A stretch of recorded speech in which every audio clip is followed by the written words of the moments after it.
Hey everybody, Brian Blessing in Las Vegas, and man alive, what a weekend we've got for you in the gang at oddsworthbetting.com.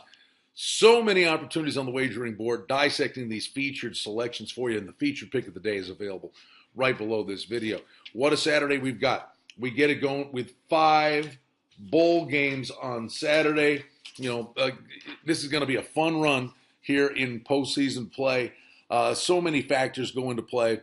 Who travels, who's rusty, who's motivated, how about the coaching matchups, and numbers that are put up from the odds makers with games to be played on a neutral field. But all fields are not neutral, and we got a lot of information. Watch out for injuries and suspensions, too. The longer these kids are away from playing, bad things happen.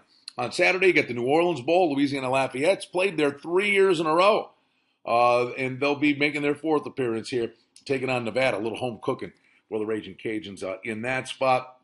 New Mexico Bowl, Utah State goes against UTEP. Utah versus Colorado State right here in Las Vegas, out at Sam Boyd Stadium.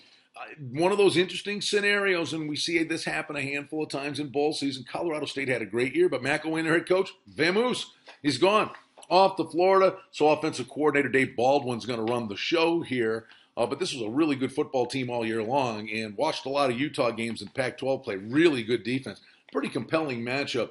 And then you get Air Force and Western Michigan. 2 teams with good records, 9-3 for the Falcons.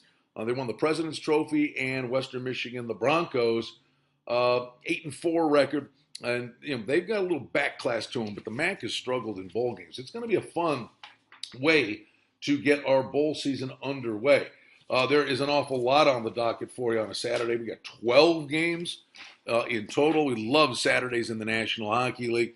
Some big games. You get an early game, standalone game. Arizona's at LA, and the Kings have been struggling of late.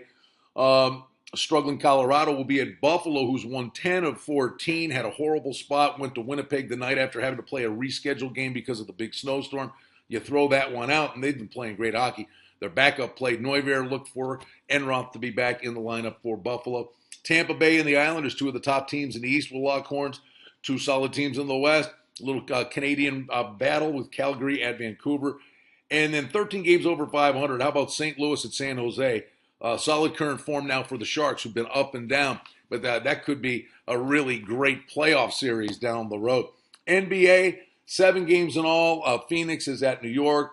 Portland, New Orleans, a pretty compelling matchup. Battle of Texas with San Antonio and Dallas. And Milwaukee and the Clippers out west, part of the NBA action. And then college basketball on a Saturday. In the race and sports books here in Las Vegas, there's just not enough room on the board to get all these games up there. But there's some really interesting games. UCLA gives Kentucky a go. Syracuse, Villanova renew that old Big East rivalry. North Carolina against Ohio State. Interesting game here in Vegas, or a doubleheader actually, with UNLV taking on Utah, but that's a neutral court game for UNLV, who barely beat Portland earlier in the week in overtime. And Lon Kruger returns to Vegas, the former UNLV coach, head coach at Oklahoma. They'll take on Washington. Games on a neutral court, a little doubleheader action over at the MGM. That should be a fun night of basketball. And then VCU will be at Cincinnati. Busy day across the board, covering all sports, and all it's doing is setting the table for a great Week 16 in the NFL. And the gang at oddsworthbetting.com have you covered. We invite you to check out the featured pick of the day right below this video. I'm Brian Blessing in Vegas, back with you on Sunday to get you ready for what should be an outstanding Sunday in the NFL.